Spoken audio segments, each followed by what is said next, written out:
The question is, given that there is unconscious bias, how does white privilege So number one, so when I speak about white privilege, yes, so when I speak about white privilege, I'm speaking specifically about behavior. Okay, there have been no studies, and really I've looked at these studies, the connection between what they call implicit bias, this is their favorite phrase now, implicit bias, unconscious bias, and biased behavior has yet to be proven at any level that is even remotely necessary to be used in, for example, a courtroom, which is why it's never been used in a courtroom. It is also true that there is no way, there really isn't, there's been no proven way to alleviate what they call unconscious bias, which means that we're ghost hunting. So what I would suggest is that if there is unconscious bias, and I'll acknowledge the possibility or the reality of unconscious bias, if there is, then I need you to I don't care about what's in people's heads so much as what they do. So if you point me to a racist behavior, don't worry, I'll let you respond. If you point me to a racist behavior, I'm happy to stand alongside you and protest it. What I can't do is protest about things in people's head that I don't know about because I'm not a mind reader. Okay, so that's a really interesting response, and to that I have two questions. Firstly, what I've heard you say that this is something that, the way people think doesn't affect their behavior. So that's the first thing you've said. So I'm really curious if you can kind of give me another example of a thought that somebody has which doesn't affect their behavior. Like, do people who, support Trump not vote for him? Like, I'm very curious about that. Yes. And secondly, the second thing that I want to ask is that if it's something it's hard to fix, does it mean we shouldn't do anything about it? Because you said, I don't know if we can change how people think. Does that mean we shouldn't try? I mean, first of all, not a great impression. But beyond that, my voice isn't that low. But beyond that, as far as the first question, which is, do people have thoughts that don't manifest in behavior? Yes, all the time. For instance? For instance, every thought that you have about walking up here and strangling me right now. I assume like we have thoughts all the time that don't manifest in behavior, and this is true every single day. We consider thoughts that cross our minds. And the problem with unconscious bias is the idea is you don't even know that you're having the thought, right? So how can you stop it if you don't even know that you're having it? But then we should be able to gauge the unconscious bias and its impact on behavior. That's why it's unconscious bias as opposed to conscious bias. The idea behind unconscious bias is that it's not even a ghost, it's a ghost of a ghost, because you don't even know you're having the thought. So people, the whole idea behind diversity training is the idea that you can retrain people to stop their chain of thought in order so that it doesn't manifest in behavior. I don't think that every thought manifests in behavior. If it did, then every time a man saw a good-looking woman walk down the street, a straight man saw a good-looking woman down the street, we'd have a real mess on our hands.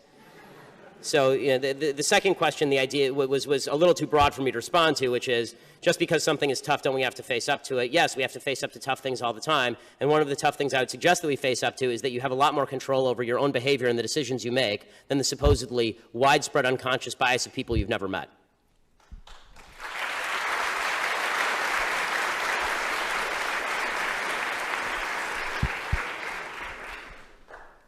Hi. So you spoke a bit about the the boost and the negation of the SAT scores that black applicants may receive with comparison to Asian people or in comparison to white people. Yeah, I spoke about the Princeton study, correct. And you also spoke about how there is not an equality of outcome in this nation. So with regard to this... No, there is inequality of outcome. Yeah. There's no inequality of opportunity, yes. Yes. In the sense that there's no government obstacles. They're inequality, just to clarify before you finish the question, I promise, I'll let you finish. When I say there's no inequalities of opportunity, I obviously don't mean that we are all equally situated. I will never be an NBA basketball player. It's never going to happen. Although I could probably make the Lakers roster, they're that bad, but go ahead. Given that you contend that there is an equality of opportunity in this nation, do you think it is right for the government to pursue, or for federal cases to say that in some cases policies like affirmative action targeting certain ethnic groups are correct, and doing this, does it acknowledge white privilege, or do we should just leave this sort of policies totally out even though there is inequality of outcome? No, so my answer about affirmative action and government policies that are meant to rectify these inequalities of outcome, no, I'm very much opposed to those. If you have two people who have equal SAT scores, and one of them happens to have had a bad childhood with obstacles to overcome, and one happens to have grown up in a very rich household, then that's an actual factor that has to be taken into account. But if somebody gets an SAT score that's 200 points below somebody else, and the only differentiating factor is their race, that's racism. I mean, I remember a few years back, there was a story in the Wall Street Journal about an Asian kid who got like a 1510 on his SATs when it was out of 1600, and he grew up extremely poor, single mother, it was a rough neighborhood, so he had to study in his closet for fear of gunshots and all this stuff, and he applied to Yale, didn't get in, and he didn't get in because he was Asian. If he'd been black, he would have gotten in. I mean, that sort of stuff is just racism pure and simple. I don't understand why Colin Powell's kid is not worse off than that Asian kid was. And we're all differently situated, so let's look at each other as individuals. There's some black people who have it really bad in this country. There's some black people who have it really great in this country. There are a lot of white people who have it really bad in this country. There are more white people on food stamps than black people, by a large margin. There are more white people on welfare than black people by a large margin, which is not to suggest that black people are not on average poorer than white people, because they are. But we're going to be in a much better position to do justice when we stop focusing so much on the perversion that's known as social justice. Social justice stands in direct contravention and opposition to justice. Justice is about you take action, you get what you deserve. Social justice is about you take action, and we may or may not give you what you deserve based on what we think your social group deserves. And that's evil. That really is. I mean, the idea that we're going to not judge the individual, we're instead going to judge what is most apropos for society based on the group to which you belong, and in some cases to which we arbitrarily place you, that's actually evil. Social justice is another word for redistribution of outcome and unfairness. Justice is a word that doesn't need a modifier. Like the word good doesn't need a modifier. Social justice doesn't need a modifier. You add social to it, you're detracting from the original word. Good evening, Mr. Shapiro. Thank you for coming down. On basically the same topic, then how do you address the differences in, like, for instance, the educational system between inner city schools, which usually have worse infrastructure, many times have lack qualified teachers or lack teachers, period, versus schools in affluent neighborhoods? How do you try to get justice to the students living in inner cities versus those living in affluent neighborhoods? Right. So I mean, the answer to me is more individual freedom, not less. One of the great problems is that people think government action is what rectifies these situations. It doesn't matter how much money you dump into inner city public schools if, number one, you don't have any sort of community or family structure that supports education. And this isn't just true of black communities. It's true. There's J.D. Vance's Hillbilly Elegy. It's a really worthwhile book. You should read it. It's all about a kind of downtrodden white communities in Ohio, and they have some similar problems to a lot of inner city black communities. The solution here is twofold. One, give parents more choice in where they send their kids to school, and two, a reversion to an actual belief in parental responsibility, because the truth is that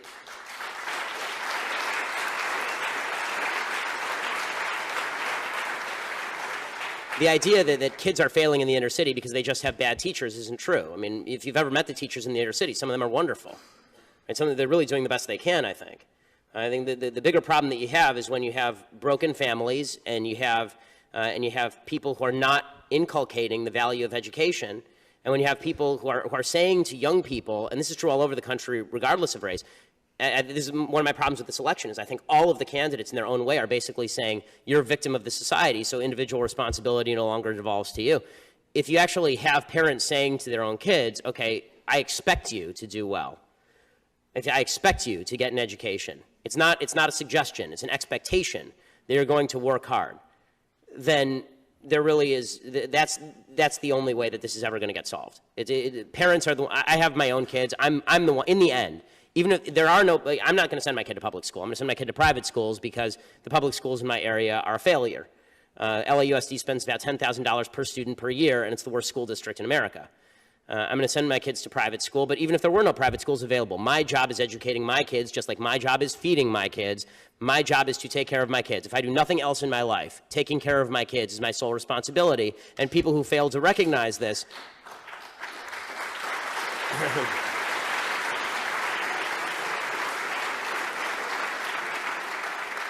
You want to talk about what's the number one problem in America? That's the number one problem in America, is people running away from their responsibility to their kids and to their family members and to their parents. If we all took care of our kids and our family members and our parents, there wouldn't be any need for the government to come in and screw everything up royally like it does.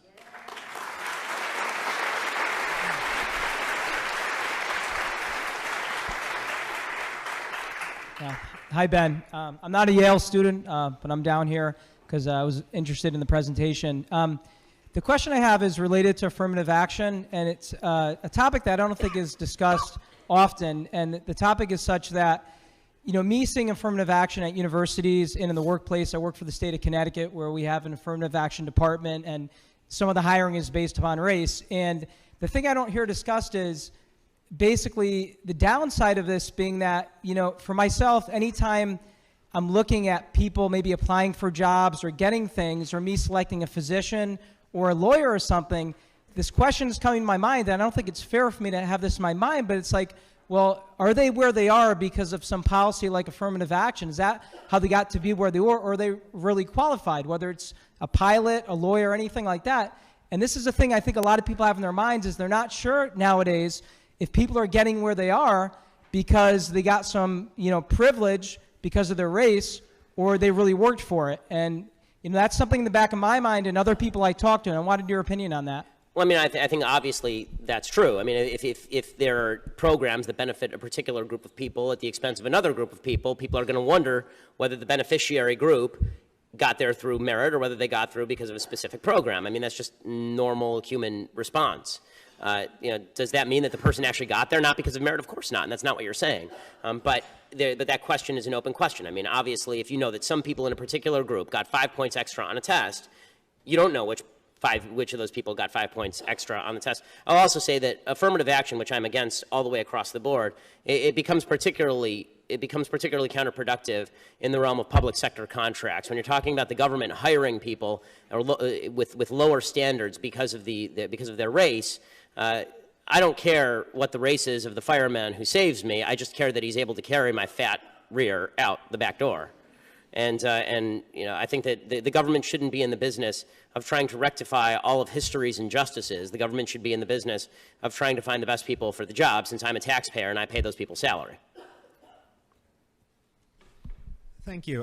One thing that you didn't talk that much about was multiculturalism. So I saw a wonderful video that you did on radical Islam, and I'm curious how we address when different cultures might actually have radically different values. How do we start to have that conversation? Well, I mean, the first thing you have to do is be honest about that. I mean, this idea, and it's promulgated by right, left, and center, that everybody down deep has the same values. I mean, it's in the Declaration of Independence, the idea that these truths are self-evident. I mean, sorry to break it to everybody, the truths are not self-evident. If they were self-evident, then everybody would have them. Right? If they were self-evident, every country would have a Declaration of Independence. They're an outgrowth of a specific Judeo-Christian culture that grew into an Enlightenment, which grew into the Declaration of Independence. The idea that everyone around the world wants the same thing is actually significantly disrespectful to people from different cultures who have different priorities and believe different things. When I say disrespectful, I don't mean that their cultures are great. I think a lot of cultures out there are absolute horse crap. But it is true, of course, that people have different priorities and different cultures and different belief systems. I mean, I was speaking with one of my security guys, and he was a former military guy, served in Iraq and Afghanistan, and he was saying that one of his buddies had a situation where he was raiding an Afghani weapons cache, and he walked in. There's a 7-year-old with an AK. Okay, that's a result of a culture that does not value children in the same way that Western culture values children. And Western culture didn't always value children the way that Western culture now values children, which is why people used to have 10 kids and 5 of them would die, and then you'd have more kids, right? They didn't even used to name kids for the first couple of months in many Western cultures. So culture shifts over time, and it's important to recognize these differences in culture, because you have to know what the obstacles are and the differences are before you can actually come to an agreement about what can change and what can't be changed. It's a little bit of a world-beating notion that you can walk into Iraq and magically change it into a Western democracy, as George W. Bush found out. And it's also a bit of foolishness on the part of the left that any person from any culture is necessarily going to hold the same values that we are. You know, when people say, you know, everybody loves their children, well, it's hard for me to say everybody loves their children when I see pictures of Hamas terrorists strapping a suicide bomb at a 3-year-old. I don't think that person loves his child. I think I like his child more than he does, probably. We just have time for a couple more, so. How's it going, Ben? I have a question, kind of a legal question that's in the news lately. Colin Kaepernick doesn't want to stand for the national anthem. And I'd like to bring ESPN fired Kurt Schilling for having different opinions that they wanted to promote. Yes.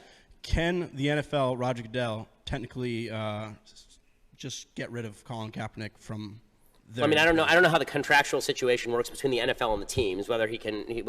I mean, I suppose he could suspend him or fire him for conduct detrimental to the league. It's a private organization; it can do it at once. ESPN could fire Kurt Schilling.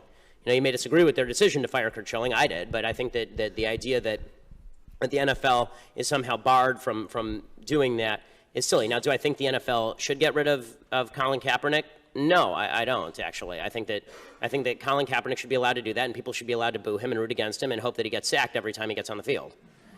I think that's probably the best solution.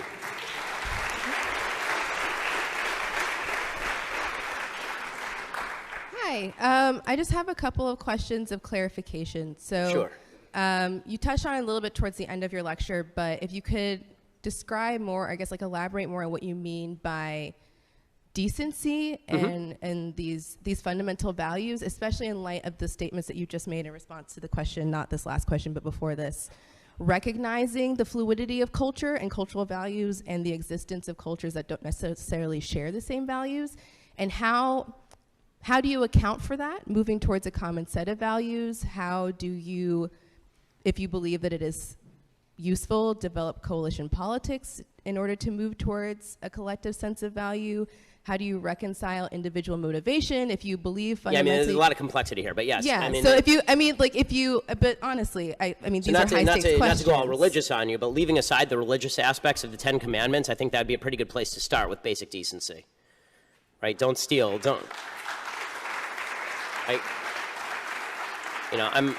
I'm a deeply religious person. I'm an Orthodox Jew. I don't think that it's mandated that everybody believe in God, obviously, and I think that, and I understand the arguments for atheism. That said, I think that, basic values that we in Western civilization tend to share, things like you don't get to kill people, you don't get to kidnap people.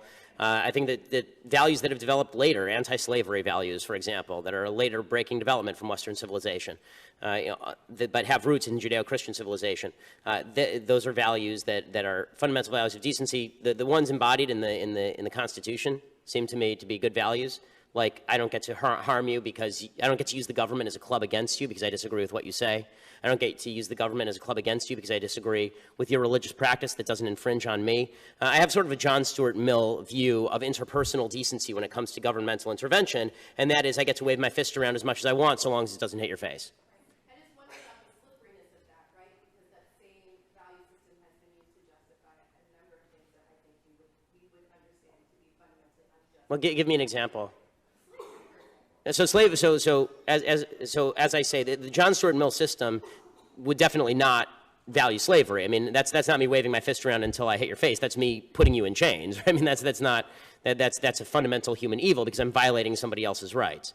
So it's the basic value that originally springs from the notion that we're all created in God's image, and then consummates in the idea that we're all equal under God, and that we all have equal rights under God. That doesn't allow things like slavery, and it fights against things like slavery. Now, where I think that some people get dicey about this, I don't want to lead you here, but I think this is where some people get dicey about this idea, is they say, okay, well, what about the things where I'm waving my fist around and I'm not formally hitting you in the face, but you're getting me upset? So, for example, if you have a private business and the private business decides to discriminate against Jews, right, or decides to discriminate against blacks or against gays, right, what would you do about that?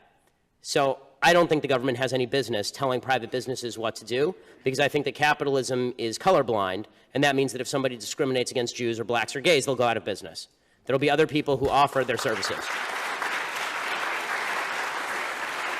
The problem is once you start to let government or society take a forced stand, an enforced stand as to what quote unquote good behavior is and bad behavior is, you start to get into real trouble. But I think we can all agree what actual harming behavior looks like. Actual harming behavior is not me denying you a service that I don't owe you in the first place. Actual harming behavior is me stealing something from you, punching you, taking your children, something that you have a right to, I'm taking away from you. And you don't have a right to my services. No one does. So just to be clear, is that something that you would define, as my last question? Mm-hmm.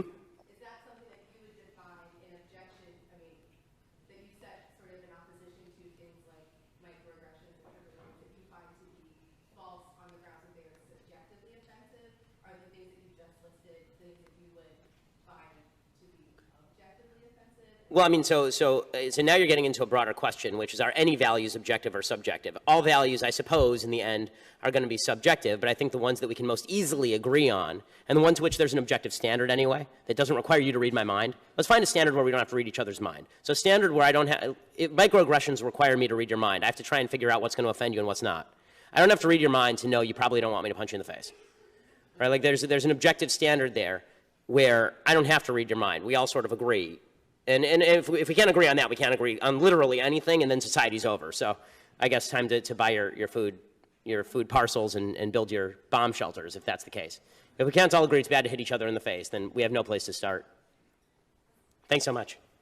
All right, this will be the last question, right? Hi. So throughout your speech, you kind of treat the left as sort of this monolithic group of people. Yeah, like a terrible block of terrible people. Exactly. Sure. Yeah, it's exactly what I'm talking about. Like at one point, for example, he said the left hate free speech. The left only care about diversity but not values. Right, it's shorthand. The left is trying to destroy America's value system. My first question to you is, isn't this sort of kind of generalized hyperbolic language divisive, and doesn't it kind of add to division instead of bringing America together? And my second question is, do you acknowledge that the left is composed of a wide, diverse range of people with diverse viewpoints? Of course, of course. Oh, here's what I define the left as. So, good question. Here's what I define the left as if the speech didn't make it clear. Excuse me. When I say that the fundamental left value, if you believe this, you are on the left. If you believe that fairness of outcome is more important than than equality of rights, then you are on the left. Is it possible to be on the left but not believe that? I mean, it depends on an issue-by-issue case. You may agree with the left, but I don't think that you are on the left. I mean, since I'm the one speaking, I get to make the definition. But that being the case, by my definition, that's what I mean. When you're asking me what I mean when I say the left. Now you're asking me to read your mind and tell you what you mean when you say the left. What I mean when I say the left is the left means people who believe equality of outcome trumps equality of opportunity. Now, if you want to say that there are people who don't believe that who are on the left, you're using another definition, not the one that I'm using, which is okay. I mean, we can talk about your definition. But by that logic, would you acknowledge that there are people who are liberals but who aren't under your definition? That I will acknowledge, which is why I specifically don't use the term liberals. I don't equate liberals and leftists. They're not the same. Okay. So I think there are liberals who believe what old school liberals used to believe, the whole idea, I may disagree with you, but I'll die for your right to say it. But that's a liberal value. That's not a leftist value. But I mean, this kind of idea of your left, how big of a population do you think this is? Do you think that embodies a majority of liberals? I don't understand. Like, I think that when I hear you say left, I think it embodies a majority of the people who ardently believe in the Democratic Party platform, to be more specific. So you think that most people who are Democrats are under your definition of left? No, I think most people who deeply study and believe in the Democratic Party platform are leftists. I think most people who vote Democrat do so because they think Republicans are assholes. I mean...